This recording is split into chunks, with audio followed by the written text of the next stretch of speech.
السلام عليكم ورحمة الله وبركاته. عاملين ايه؟ يا رب دايما بخير وفي احسن حال يا رب. وصفة النهاردة وصفة جديدة، ما اعتقدش ان انتوا شفتوها قبل كده، بس هي طلعت بصراحة جميلة جدا. هو انا قلت اجرب حاجة كده وجربتها وطلعت خطيرة، وهي جلاش بكريمة المانجا. مانجا طبعا عارفين انها موجودة في السوق ورخيصة وجميلة، نجيبها ونعمل بيها احلى الوصفات. هنبدأ بسم الله. عندي نص كيلو جلاش، وانا بجيب الجلاش اللي هو عادي، مش اي ماركة او اي حاجة معينة او اي اسم يعني. لا، انا بجيبه من اللي هو عند الراجل بتاع الجلاش والكنافة العادية خالص البلدي. عندي صينيتين تقريبا نفس الحجم تقريبا. لا، هما دول مش نفس الحجم قوي، بس طلعت برضو مظبوطة معايا. ابسط ما يكون انا طلعت لفه الجلاش كلها على بعضها اهيت، وهجيب صينيه من الصينيتين وهبدا احطها علشان اخد مقاسها. هقص عليها او هقطع عليها بالظبط، علشان انا عايزه الجلاش يكون على قد الصينيه بالظبط. لما خدت المقاس بالظبط بفصله بقى وبقطعه مظبوط، علشان ما يكونش فيه اي حته زياده بقدر الامكان يعني معايا.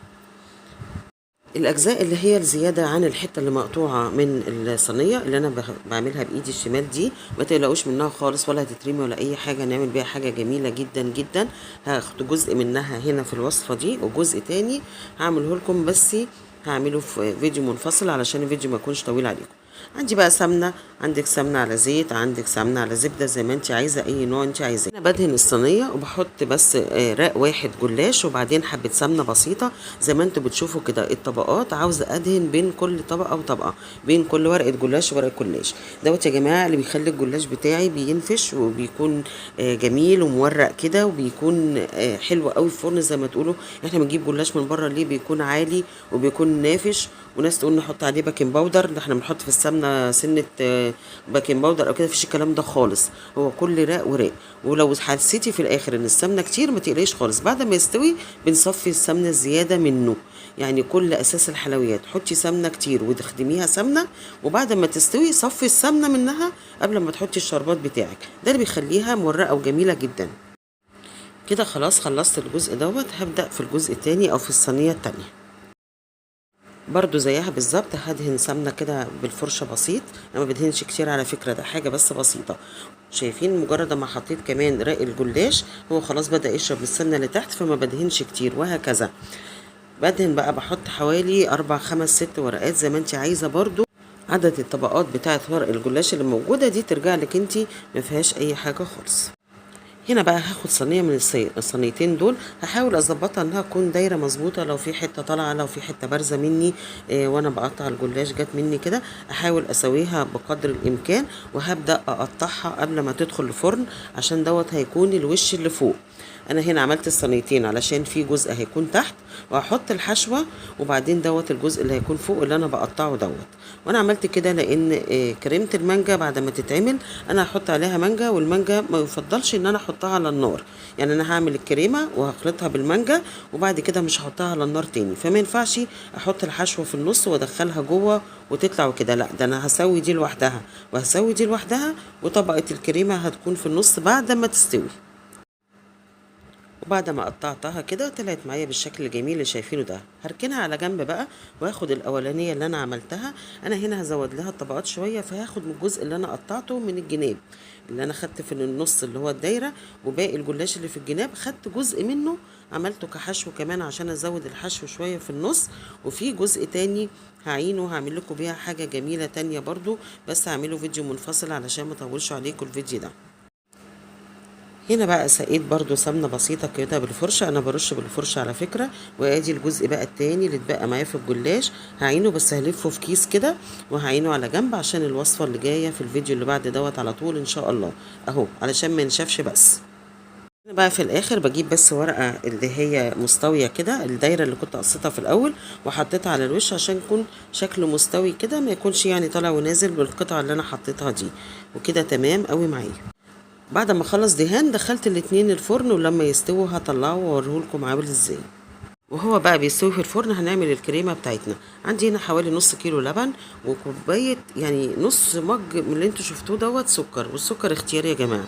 هنا حطيت معلقتين من لبن البودر بيعزز النكهه قوي، حطيت 3 معالق نشا، بس احتجت بعدها تاني بصراحه بعد ما حطيتهم، وزودتهم كمان معلقتين نشا عشان كميه اللبن جت معايا كتيره شويه. حطيت فانيليا، وهحط بيضه علشان تديني طعم الباستري كريم. ما تتصوروش يا جماعة، البيضة دي بتفرق في الطعم جدا وبتدي طعم رائع زي طعم الباستري كريم كده. هو الاتنين مع بعض، الكريمة والباستري كريم. هرفعهم بقى على النار واتنيني اقلب لحد ما القوام يتقل شويه. وهنا زي ما قلت لكم انا حسيت القوام خفيف فزودتها نشا، عشان كده هحط لكم في صندوق الوصف معيار النشا بالظبط اللي انا حطيته.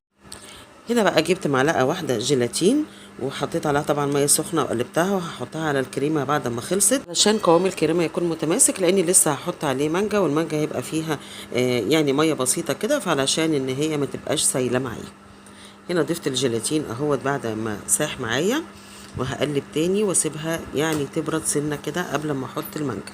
هنا بقى شايفين اللهم بارك الجلاش طالع ازاي نافش. هو الاضاءه كانت جامده بصراحه شويه، لكن هو طبعا مستوي ومتحمر وتمام، بس معلش الاضاءه جت جامده شويه فهو باين ان هو ابيض شويه. شايفين الطبقات يا جماعه في الجنب اهي، شايفينه نافش ازاي وعامل ازاي. دي من السمنه اللي احنا بندهنها بين الطبقات. وعلى فكرة قبل ما اسقيه الشربات انا صفيت منه السمنة شوية علشان كانت كتيرة فعلا. يعني اسقيه عادي سمنة كتير وبعدها صفيها قبل ما تحطي الشربات. شايفين التانية اللهم بارك عاملة ازاي ونافشة ازاي من السمنة اللي حطيناها. هنا بقى بعد ما القوام تقل معايا شويه، هو لسه طبعا سخنه فلسه يعني مش سخنه قوي بس دافيه، فلسه القوام هيتقل تاني. انا جبت هنا مانجا بوريه بقى، مانجا مبشوره، مانجا زي ما انت عايزه تضربيها، بس انا حبيت انها تكون فيها قطع كده بتبقى حلوه غير ما تبقى ميه كده. وهقلبها كويس قوي مع الكريمه وهسيبها تبرد تمام قبل ما احشي بيها الجلاش. هنا بقى شلت الجلاش من الصينيه اللي تحت وحطيته في الطبق اللي هقدم فيه او هحط فيه، وهو خلاص تمام كده ومسقي، وما بسقوش شربات كتير علشان طبعا الكريمه فيها سكر عشان ما يبقاش يجزع. وحطيت الكريمه بتاعتي شايفينها اللهم بارك، كان طعمها تحفه، هتعجبكم جدا ان شاء الله لما تجربوها. بعد ما ظبطت الحشوه تمام هشيل بقى اللي في الصينيه التانية اللي هو الوش بتاعي بعد ما سقيته شربات برضو. شايفينه كده اللهم بارك متماسك وجميل ازاي. بحطه عليها وكده خلاص تمام بتاعي صينية الجلاش بكريمة المانجا الجميلة التحفة دي. هنا بقى حطيت قطع مانجا كده كديكوريشن للشكل يعني، وطلعت معايا بالجمال دوت. لو عجبكم الوصفة اوعوا تنسوني باللايك والشير والسبسكرايب والكومنتات الجميلة اللي بتسعدني، وارجو ان انتوا تجربوها عشان هي ان شاء الله هتعجبكم. ودمتم دايما يا رب بألف خير.